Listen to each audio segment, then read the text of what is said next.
All right, Jared. So I discussed this on yesterday's show. According to Pete Nakos of On Three, Will Stein is a potential candidate for the offensive coordinator void at Ohio State, left by Chip Kelly. He's going to coach Hmm. under Pete Carroll with the Raiders, which is a wild sentence to say, but Fair. alas, it's 2025. So here we are. When you heard that particular news, which I presume I'm not telling you for the first time, your first thought was what? I mean, my first thought is they're just putting names out there. I don't think of Will Stein as a real candidate to leave. I think that, like I said, I was on a radio show earlier today. Like, it's an off, like it's a if Ohio State calls and you're Will Stein, like your agent picks up, you're gonna go see what it's about and maybe try to leverage that into a higher paid deal with Oregon. I just don't think that I would be very surprised if Will Stein left. I'll put it like that. He's paid really well here. He has literally offensive autonomy. The whole offense is his. It doesn't really matter. He's recruited and gotten players in the last couple of seasons that fit his offensive play calling, his style here. He's got it made. I think it would have to be some outlandish offer for him to really think about. And there's no saying that Oregon wouldn't just match it.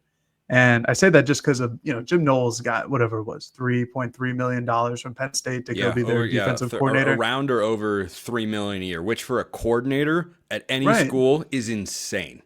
Yeah, he becomes higher paid. He's like I looked this up earlier. It was like the 64th highest paid college coach, Yeah, and like everybody ahead of him is a head coach. So, like, unless they're gonna do something like that, which I'm not sure Oregon wouldn't just be like, okay, yeah, no, we'll match that. That's fine.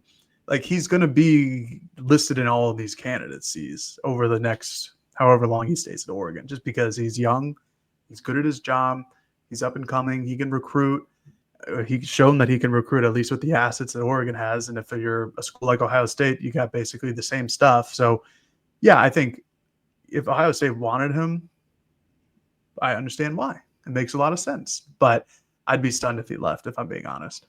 yeah. I think he would have to make a calculation, which is, does Ohio State elevate my profile that gets me towards becoming a head coach that, or in a way that Oregon does not? What can they give me? Yes, Ohio State has national championships and Oregon does not. But that's not really pertinent to the matter at hand for him if his calculation is I want to be a head coach and I want to be at a place that allows me to achieve that. Oregon certainly gives you all of those things. Now, the one thing Yep. that Oregon does not have that could elevate a coordinator's profile is Jeremiah Smith. I mean, Yeah. he has to play college football for 2 more years. He's Hmm. got to play. The biggest difference between college football and college basketball is you learn these kids' names, they become stars, and then you watch them for multiple seasons. Cooper Flagg is, I hope, going to wind up on the Blazers one day, but that's unlikely since the Blazers are winning basketball games. Good, apparently. Yeah. No, yeah, I don't even know. I don't even know what they're thinking doing such a thing. I mean, I do, but at the same time, I don't. But It's a fun team, man. Fun it team. is. It is on the one hand and infuriating on the other. But Cooper Flagg is the biggest name in college basketball. He's going to be one and done, and you'll get to Hmm. watch him in the NCAA tournament, and then he will go to the NBA. But Jeremiah Smith is an established guy, and the chance to coordinate somebody like that has to be appealing at some level. I think he was the first guy to actually tweet out the heartbroken emojis when Chip Kelly left Ohio State for the Raiders.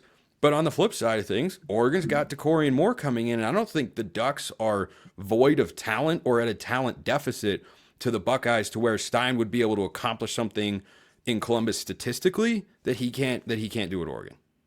Yeah, I would 100% agree. And I don't think anybody would leave for one player because that Ohio State offense has to replace a lot. I think they have to replace at least three of their starting five offensive linemen. Obviously, Will Howard is gone. Julian Sand is theoretically next in line. You return Carnell Tate and Jeremiah Smith, like we talked about, but you got to replace Emeka Egbuka, and they always, they have their influx of really talented receivers, so that won't be that much of a problem. But it's late in the process too, and that's the other thing where Oregon's been hasn't been playing football now for a month. They've been on the trails recruiting. They've been implementing new game plans. They've been basically handing the keys to either Dante Moore or Austin Novosad, who at this point are in the year 2 of learning under Will Stein, and you're going into year 3 for Austin Novosad. Like, these kids are a better system fit for what Will Stein wants to do than going to Ohio State and trying to teach Julian Sand in the next couple of months how to look in the spring game come April, the end of April. So again, like, it certainly helps if you want to tantalize with Jeremiah Smith hanging. Like, that's somebody I would want to coach as well, even though I'm the defensive guy. Like, I want Jeremiah Smith on my team. Everybody does. But there's plenty of talent. You still have Evan Stewart returning. You still have Decorah and Moore. You got, more players in the transfer portal. Like, it's going to be a really good offense for Oregon no matter what. And I'm in general a little surprised that Will Stein is still here. I figured it would kind of be a 2 and done, like that he could show that he can do it with Bo Nix very well, and did it with Dylan Gabriel really well. And I kind of figured it would be 2 and done for him. But again, he's making 7 figures. Like, it's a good life. Sure, it seems pretty comfortable here in Oregon, and is recruiting at a high level. Like, there is this point where maybe coaches just don't want to go when everybody thinks that they will, or just wants to be an offensive coordinator, doesn't want the responsibilities of being a head coach. I think Will Stein will be a head coach one day, but I don't think that, again, it's a lateral move. These are 2 of the best programs in the Big Ten.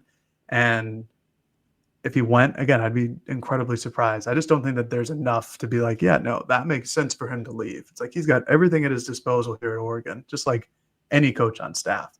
And if you go somewhere else, it might not be the same.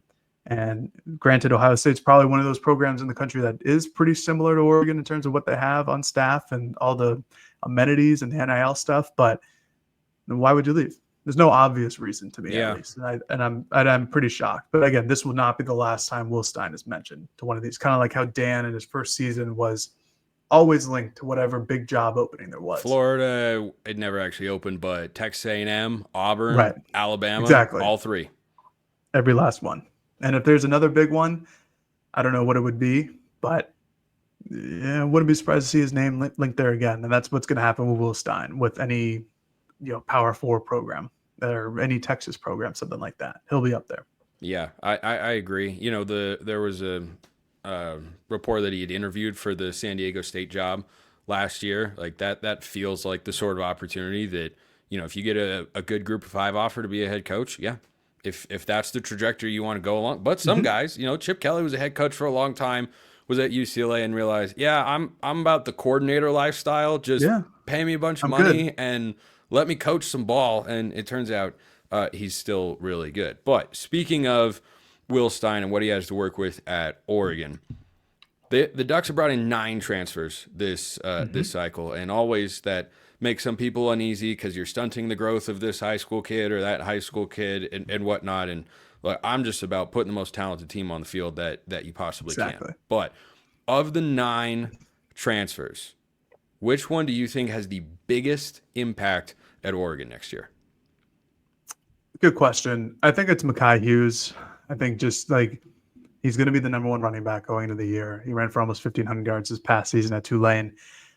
He's one of the best running backs in the country. And I think that's the very easy answer, just because he's a running back. This is a run-heavy offense. Even though it doesn't look like it at times, it's still, this whole offense is based on the run. Whatever you can get on first and second down.